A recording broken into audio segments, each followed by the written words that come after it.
ওম শান্তি 29 জুন 2025 অব্যক্ত মুৰলীৰ আধাৰত পুৰণা সংস্কাৰক ভস্ম কৰি ব্ৰহ্মা পিতাৰ সমান হোৱাৰ যোগাভ্যাস কৰিম। ওম শান্তি। মই ভাগ্যৱান আত্মা হওঁ।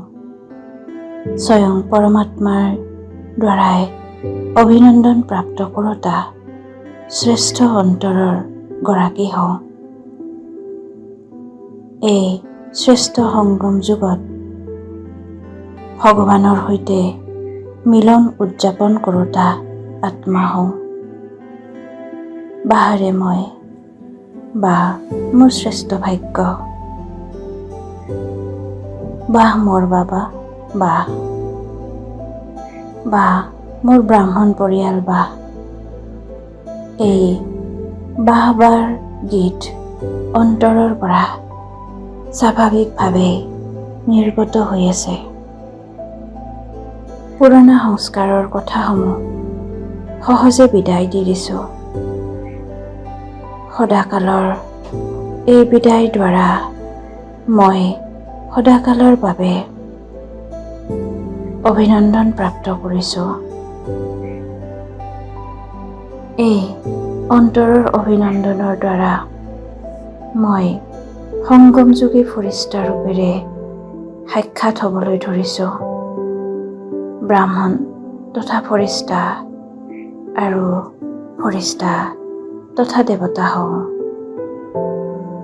মই মোৰ সকলো প্ৰকাৰৰ বোজা, সংকল্পৰ, প্ৰবৃত্তিৰ, কৰ্মৰ যিয়েই বোজ আছে সকলোবিলাক বাবাক দি দিছোঁ।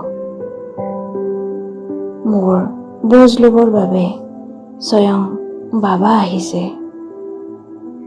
মোৰ পুৰণি সংস্কাৰৰ ব্যৰ্থ সংকল্পৰ, বাণীৰ, সম্বন্ধ সম্পৰ্কৰ সূক্ষ্ম বোজাও বাবাক দি দিছোঁ।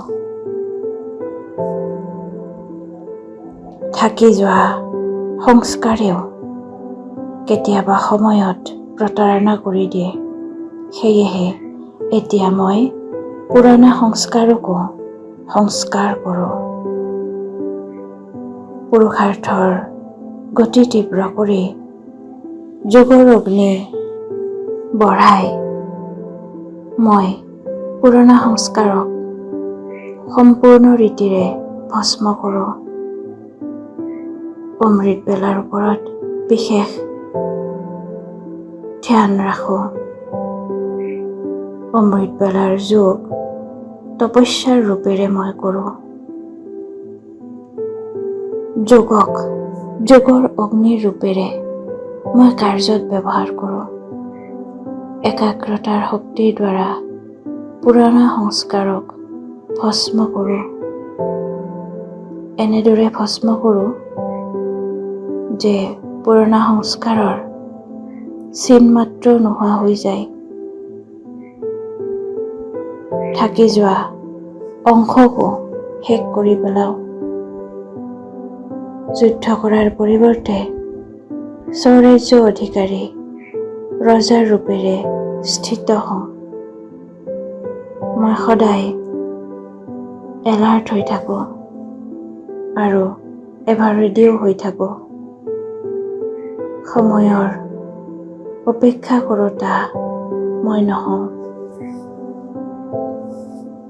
সময়ৰ পূৰ্বেই মই যোগাৰ কৰোঁতা হওঁ। মই বেফিকৰ বাদশাহ হওঁ। মই ব্ৰহ্মা পিতাক অনুসৰণ কৰোঁতা হওঁ। মই বাপসমান হওঁতা আত্মা হওঁ। ত্যাগ, তপস্যা আৰু সেৱা কৰোঁতা হওঁ। বাবাৰ সমান চিম্পল আৰু আদৰ্শ মূৰ্ত হোৱাৰ আত্মা হওঁ। অমৃত বেলাৰ ওপৰত বিশেষ ধ্যান ৰাখোঁ। পিতাক অনুসৰণ কৰোঁতা হৈ অখণ্ড মহাদানী ৰূপেৰে বাস্তৱিক ৰূপত দেখা দিওঁতা আত্মা হওঁ। বাবাৰ সমান উৎসাহ উদ্দীপনাৰে আগবাঢ়ি যাওঁতা আত্মা হওঁ। সাহস ৰাখোঁ আৰু বাপ দাদাৰ পৰা পদম গুণৰ সহায়ৰ পাত্ৰ হওঁ। মই কল্পৰ বিজয়ী ৰত্ন হওঁ। ওম শান্তি।